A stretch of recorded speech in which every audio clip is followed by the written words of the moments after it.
Good morning again all of you, back to the class बेटा, वापस आइए। अब ये सेशन थोड़ा सा रिलेटिवली ईजियर होगा। हमने थ्योरी बिल्ड अपॉन कर लिया अपना।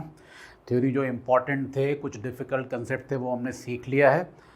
अब उन कंसेप्ट के बेसिस पे कुछ प्रॉब्लम सॉल्व करने हैं, then derivation of density of unit cell सीखना है और फिर से कुछ न्यूमेरिकल करना है। तो इस सेशन में मोस्टली हम लोग न्यूमेरिकल बनाना सीखेंगे, how to solve numerical on the concept we have earned right now in the chapter solid state chemistry. Understandable? सारी बात समझ में आ रही सारे बच्चों के? सो क्विकली एक एक करके कुछ छोटे छोटे लॉलीपॉप टाइप के क्वेश्चन बनाएंगे। मैं थोड़ा तुम्हारा मूड एनलाइटन करता हूँ, उसके बाद तब कुछ डिफिकल्ट बातें दोबारा शुरू करूँगा। अभी हमने कुछ डिफिकल्ट बातें की, थोड़ा सा सिंपल बातें। सो अब बहुत ही लॉलीपॉप टाइप का क्वेश्चन आ गया, what is the number of atoms per unit cell for the following system. अब ये मेरे बताने की ज़रूरत नहीं, तुमने खुद से कर लिया होगा अभी तक बहुत सारे बच्चों ने। तुमको दिख रहा है 4 गोले ऊपर 4 नीचे। अब मेंटल विजुअलाइजेशन सब कुछ दिखेगा नहीं, पीछे वाले गोले दिखेंगे नहीं ना, 3 डायमेंशन की चीज़ है ये। तो 4 गोले ऊपर 4 नीचे और बीच में एक गोला है। ऐसा कब होता है? ऐसा बॉडी सेंटर्ड क्यूबिक में होता है। मैं तुमको ज़रा कोरिलेट करके दिखा दूँ। तो अब आप मुझे बताइए बेटा, बॉडी सेंटर्ड क्यूबिक अरेंजमेंट कैसा दिखता है आपको? एग्जैक्टली ऐसा ही दिखता है ना, जैसा यहाँ बनाया गया पिक्चर वैसा ही दिखेगा बिल्कुल। मैं देखो तुमको करके दिखा रहा हूँ। यहाँ पर गोले हैं इस तरीके से, तो ये 4 एट द टॉप दिख रहा है तुमको, ये 4 तो दिख रहा है ना, 1 2 3 एंड 4। अब उसके बाद इसको मैं यहाँ ट्रांसलेट करता हूँ, 1 2 3 एंड 4, फिर 4 नीचे, कैसे 5 6 7 और 8वां गोला तुमको नहीं दिख रहा है। तो नहीं दिख रहा तो कोई बात नहीं, मेंटली विजुअलाइज कर लेंगे। ये 5, ये 6 और ये 7 और ये 8, ठीक है। तो 5 6 7 8 ये भी दिख गया। और इसके बीच में बॉडी सेंटर पे एक गोला है, ये गोल 9वां 9th स्फीयर जो है यहाँ दिखा लिया। तो इसी अरेंजमेंट को बॉडी सेंटर्ड क्यूबिक बोलते हैं ना जी। मैंने इसको पूरा का पूरा ट्रांसलेट करके दिखा दिया ना यहाँ पे। तो ये बॉडी सेंटर्ड क्यूबिक अरेंजमेंट है, यही तो मैं तुमसे बोल रहा था शुरू से। बट मेरा बोलना वो एक अलग मुद्दा है और तुम्हारा उस बोलने को समझना अलग मुद्दा है। आई अंडरस्टैंड कि तुमको इतने डीपर इन्फॉर्मेशन की ज़रूरत थी, इसलिए मैंने करा दिया है। जिन बच्चों को ज़रूरत नहीं वो बिल्कुल नहीं देखेंगे, कुछ बच्चे जिनको ज़रूरत ज़्यादा समझने की है वो कर समझेंगे इस बात को। मैंने पूरा अंदर में डीलेयर करके समझाने की कोशिश की है इसको। So what is the number of atoms per unit cell for the following system, because this is a body centred cubic lattice. तो नंबर ऑफ स्फीयर्स कितने हो जाएंगे इसको अब ये निकालना है। तो अब तो आसान हो गया ना, ये तो हमने पहले पढ़ा था, उसी पे कनेक्ट कर सकते हैं या पूरा निकाल सकते हैं। Number of spheres per unit cell कितना हो जाएगा बेटा? ये हो जाएगा 8 × 1/8 प्लस 1 बीच में, तो ये 2 हो जाएंगे। तो number of spheres per unit cell, जिसको आप रैंक भी बोलते हैं, रैंक का वैल्यू कितना हो गया? रैंक का वैल्यू आ गया 2 आ गया, निकाल लिया जी हमने। Rank is equal to 2। समझ आ रही बात सारे बच्चों के? I hope you are understanding, I hope you must be understanding. Understand, right. BCC और 2 हो गया। अब how many atoms per unit cell will be there in a unit cell which has atoms at, okay, थोड़ा different type का question है, देखते हैं बना के। How many atoms per unit cell will be there in unit cell which has atoms at corners only. चलो यही बनाता हूँ छोटा छोटा डायग्राम, ये बना के फिनिश कर दूँगा। एटम्स अगर सिर्फ और सिर्फ कॉर्नर्स पे हैं तो क्या मसला बन रहा है यहाँ पे? आप देखेंगे यहाँ पे एटम्स अगर सिर्फ कॉर्नर पे हैं, यही बात तो क्वेश्चन बोल रहा है ना जी। तो इसको आपने इसका नाम पहले दिया था ना कुछ, इसका क्या नाम रखा था आपने? तो नाम है इसका सिंपल क्यूबिक अरेंजमेंट, या बॉडी सिंपल क्यूबिक बोलते हैं या प्रिमिटिव क्यूबिक। बॉडी सेंटर में गलत बोल रहा था। दिस इज सिंपल क्यूबिक और अ primitive cubic arrangement, perfectly fine. अब ये जब सिंपल क्यूबिक अरेंजमेंट है तो इसमें निकालना क्या? How many atoms per unit cell. So number of atoms per unit cell को आप रैंक बोलते हैं। तो रैंक का वैल्यू कितना हो जाएगा? 8 × 1/8, तो which is exactly equal to 1। ऐसी की तैसी क्वेश्चन की, इसका आंसर निकाल लिया हमने 1। कोई प्रॉब्लम नहीं आई इसमें, फटाफट कर लिया हमने जी। दूसरा क्या? All face centre. लिखें जरा, लिखें नहीं, बनाएं, डायग्राम ड्रॉ करें। Let's feel the diagram, understand? I said feeling a diagram is very weird type. All face centre, so एक फेस सेंटर मैं कॉर्नर पे बना रहा था, कॉर्नर बनाने की जरूरत नहीं है, सिर्फ फेस सेंटर बनाएंगे। दूसरा फेस सेंटर, तीसरा फेस सेंटर, चौथा फेस सेंटर हो गया बेटा, और एक बैक फेस सेंटर और एक फ्रंट फेस सेंटर हो गया, ठीक है।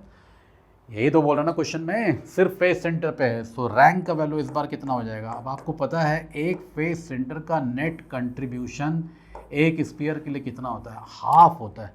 So 6 into half which is precisely equal to 3, ये हो गया इसका रैंक। समझ आ गई बातें? ऑल फेस सेंटर भी हो गया। अच्छा, अब उधर जगह नहीं है तो इधर आना पड़ेगा, ऑल एज सेंटर पे आ जाइए बेटा।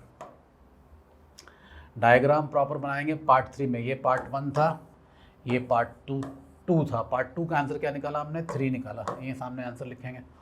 पार्ट 3 में आ जाइए, ऑल एज सेंटर। डायग्राम तो पहले ड्रॉ कर लें बच्चों, प्यारे बच्चों। लविंग अफेक्शनेट क्यूट बच्चों, ये हो गया डायग्राम क्यूब का एज सेंटर। कहाँ पे?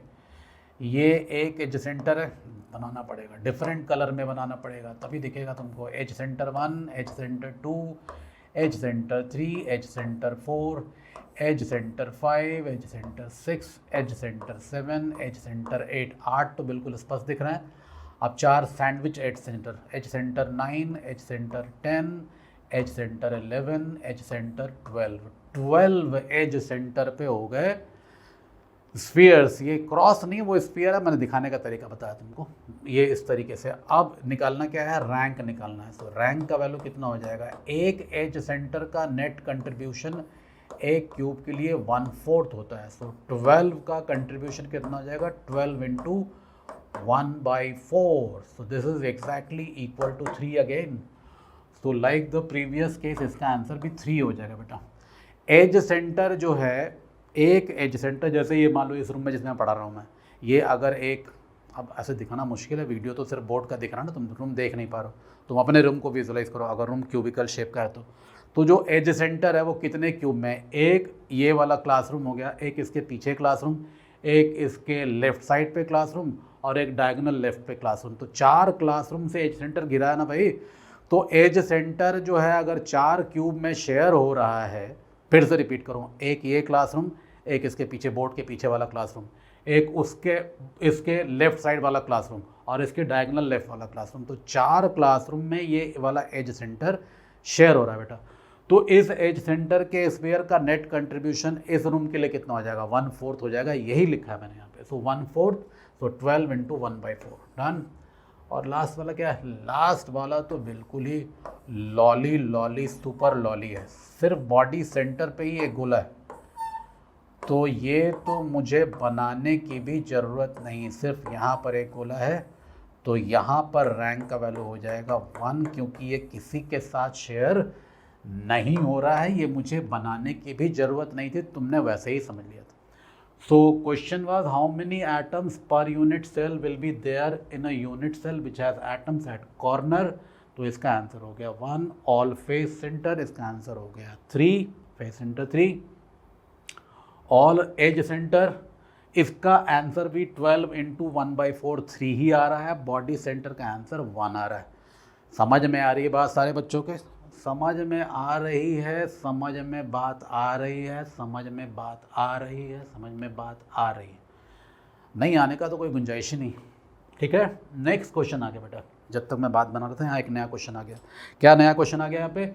Which type of void is represented in the following image. मुझे बताने की जरूरत है या तुमने क्वेश्चन को अभी तक किल कर लिया? अरे भैया ये टेट्राहेड्रल वॉइड है। यहाँ पे टेट्राहेड्रल वॉइड दिखाया गया है। 3 गोले एक प्लेन में और एक इसके टॉप पे, और पीछे से साइड से टॉप पे रखा गया इस तरीके से। तो इस टेट्राहेड्रल वॉइड को मैं कैसे दिखाऊं? यहाँ पे डायग्रामेटिकली दिखा सकता हूँ, दिखाने की कोशिश करता हूँ। 1, 2, 3 और एक गोला अलग कलर में दिखाऊं इसको। एक गोला ग्रीन ही सूट कर पा रहा है यहाँ पे, एक इसके ऊपर इस तरीके से रखा गया। तो यहाँ जो बीच में एक वॉइड बन रहा है, अब इसको कौन से कलर से दिखाऊं भाई साहब? कौन सा कलर देखता हूँ? ये ब्लू वाला जो वॉइड है, इसी को आप बोलते हैं, क्या बोलते हैं? टेट्राहेड्रल वॉइड बोलते हैं। ये थोड़ा सा स्माइली के शेप में बन गया है, so I was very deliberate, smiley बन जाए इस टाइप से। ठीक है, सो ये स्माइली हो गया बेटा। ठीक है, ये वॉइड जो है थोड़ा सा स्माइलिंग मोड में है। और अगर इसका रेडियस तुमने, ब्लू वाले गोले का रेडियस तुमने लिया है स्मॉल r, दिख रहा है ये, और कंस्टिट्यूएंट स्फीयर का रेडियस लिया है तुमने कैपिटल R, तो small r upon capital R, इसका रेडियस रेशियो का वैल्यू होता है 0.225। I don't want to disturb this mister smiley, तो उसको बचाते हुए मैंने लिख दिया यहाँ पे रेडियस रेशियो होता है। ये सारी बातें पूछी नहीं गई, मैंने तुमको एक्स्ट्रा बता दिया है। क्योंकि एक्स्ट्रा क्यों बताया, तुम समझो मेरी बात को, मैंने तुमको इसको डिराइव करना नहीं सिखाया था, इसलिए मैं बार बार लिख रहा हूँ। तुम मेरे से क्वेश्चन पूछोगे तब मैं बताना बेहतर समझूंगा। मैं अपने से बहुत सारी बातें बता दूँ तुमको जिसकी ज़रूरत नहीं है। रोटी तब खाने में अच्छी लगती है जब भूख लगती है। फालतू रोटी अगर डाल दी जाए पेट के अंदर तो दैट बिकम्स अनडाइजेस्टेड, अनपच बोलते हैं उसको हिंदी में, अनपच हो जाता है। तुम बोलोगे सर ये डिराइव करके दिखाइए, तब मैं तुमको डिराइव करके दिखाऊंगा। So this was radius ratio for a tetrahedral void. Done. So by the way, getting back to the question, which type of void is represented in the following image? ऐसी की तैसी क्वेश्चन के this is a tetrahedral void. Done, ये हो गया बेटा। अब एक ऐसा क्वेश्चन तुमको मैं करके दिखाता हूँ। A cubic solid is made up of two elements P and Q. Fine. Atoms Q are present at the corners of the cube and atoms P at the body center. What is the formula of the compound? What are the coordination number of P and Q as well? So बिल्कुल lolly नहीं है ये, हमें step by step समझ के answer करना पड़ेगा। Cubic solid is made up of two element P and Q. P की लोकेशन कहाँ पे समझना पड़ेगा, बनाऊंगा डायग्रामेटिकली तभी समझ में आएगा ज़्यादा अच्छे से। सॉलिड स्टेट मतलब diagram, mental pictures, understand. So two elements P and Q are present at the corner. So these are Q's.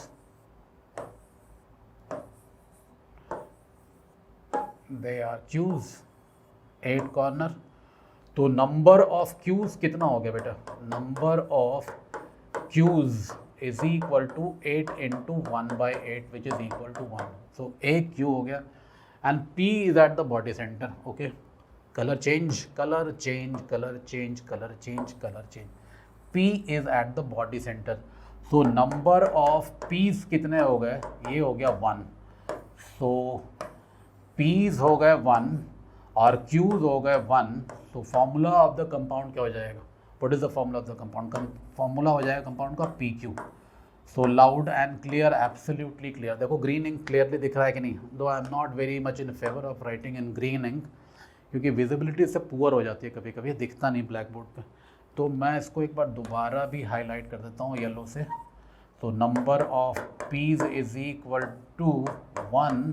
So formula is P1 and Q1 and this the formula is written as PQ, loud and clear and done. ये तो हो गया।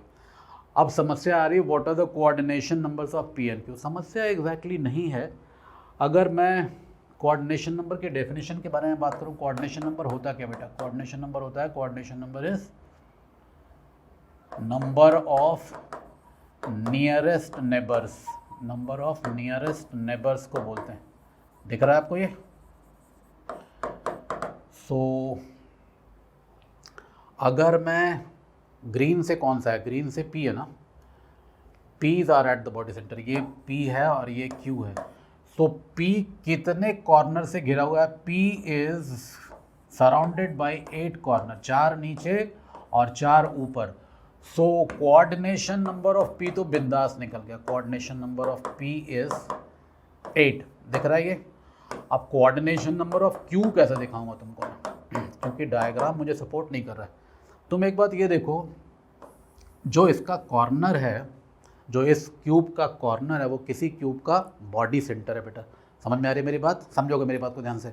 मैंने कहा जो Q इस given cube का Q जो कॉर्नर है वो किसी दूसरे क्यूब का बॉडी सेंटर हो सकता है।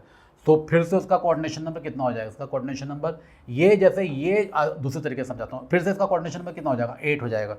लेकिन तुमको समझ में नहीं आया ये। तुम बोलोगे सर आप एक बार दोबारा समझाइए। मैं फिर से समझाता हूँ, मैं बीच में ओवरलैप कर गया था, मैं दोबारा बोल रहा हूँ, तो मैं इसको फिर से समझाता हूँ। तुम एक बात ये देखो, ये कॉर्नर जो है, ये कॉर्नर, मैं इस कॉर्नर को रेफ़र कर रहा हूँ, इसको मैं हाईलाइट करूँ।